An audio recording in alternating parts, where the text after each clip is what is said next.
ఓం శ్రీ మహాగణాధిపతయే నమ. ఓం శ్రీ గురుభ్యో నమ. ఓం నమ శివాయ. శివపురాణంలో ఈరోజు భీమశంకరుడు గురించి తెలుసుకుందాం. గురువర్య, జ్యోతిర్లింగాలలో భీమశంకరుడు ఒకడు కదా, ఆయన వృత్తాంతం ఏమిటి అని అడిగాడు నారాయణ భట్టు. చెప్పడం మొదలుపెట్టాడు రత్నాకరుడు. పూర్వకాలంలో సహ్యాద్రి మీద భీముడు అని ఒక రాక్షసుడు ఉండేవాడు. అతని తల్లి పేరు కర్కటి. ఆ రాక్షస బాలుడు ఆటలాడుతూ ఒకనాడు తన తల్లితో, అమ్మా, నా తండ్రి ఎవరు అని అడిగాడు. దానికి ఆ రక్కసి, నాయనా, కర్కటుడు అనే రాక్షసుడు నా తండ్రి, పుష్కసి నా తల్లి. నా తల్లిదండ్రులకు నేను లేక కలిగిన గారాల బిడ్డను. నన్ను అపురూపంగా పెంచి పెద్ద చేసి విరాధుడు అనే దానవుడికి ఇచ్చి వివాహం చేశారు.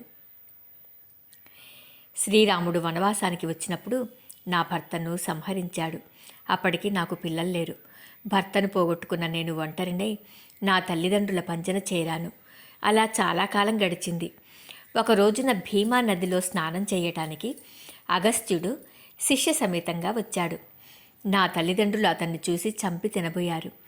మహర్షి తన మీదకి వస్తున్న రాక్షసులను చూసి కోపాగ్నితో భస్మం చేసేశాడు.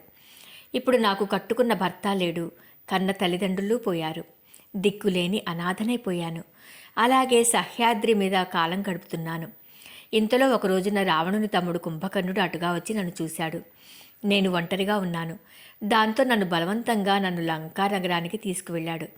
అతని వల్ల నేను గర్భవతినయ్యాను.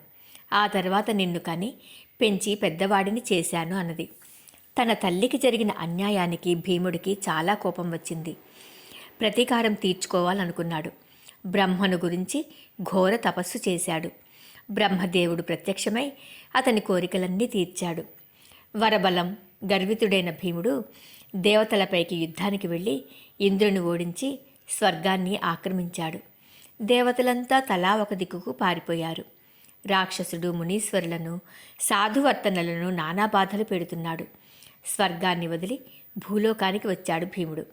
అప్పుడు కామరూప దేశాన్ని సుదక్షిణుడు అనే రాజు పాలిస్తున్నాడు. అతన్ని ఓడించి కారాగృహంలో బంధించాడు. సుదక్షిణుడు పార్థివలింగాన్ని తయారు చేసి శివపంచాక్షరి మంత్రాన్ని జపించి ఆ లింగాన్ని అర్చిస్తున్నాడు. ఇదంతా కారాగృహంలోనే జరుగుతోంది. ఒకనాడు భీముడు కారాగృహానికి వచ్చి శివపూజలో ఉన్న రాజును చూసి, ఓరి పిచ్చివాడా, మంత్రాలకు చింతకాయలు రాలతాయా? ఈ పూజలు జపతపాలు వృధా. ఈ మట్టి లింగం నిన్ను కాపాడదు అన్నాడు. రాజు సమాధానం చెప్పలేదు. రాక్షసుడికి బాగా కోపం వచ్చింది. రాజు మాట్లాడకపోవటం అవమానంగా భావించాడు. దాంతో, నీ పూజలు ఆపుతావా, నిన్ను నరికి చంపెయ్యనా అన్నాడు. దానికి రాజు, దానవేంద్ర, శివుడు సాక్షాత్తు పరమేశ్వరుడు. శివనామము జపిస్తేనే సర్వ పాపాలు హరించుకుపోతాయి. శివనింద మహాపాపము అన్నాడు. భీముని కోపం కట్టలు తెంచుకున్నది. దాంతో, బొందితో కైలాసానికి వెళ్ళేవాడివి మళ్ళీ మాట్లాడతావా? ఈ దెబ్బతో నీ పని సరి అని కత్తి తీసి ఒక్క వేటు వేశాడు.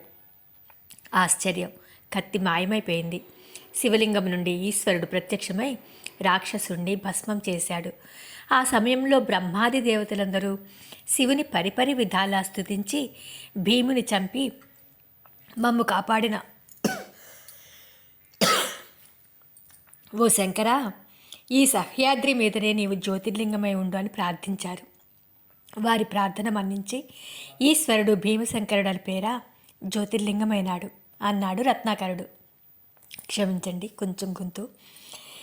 రేపటి రోజున రామేశ్వరుడు గురించి తెలుసుకుందాము. ఓం నమ శివాయ.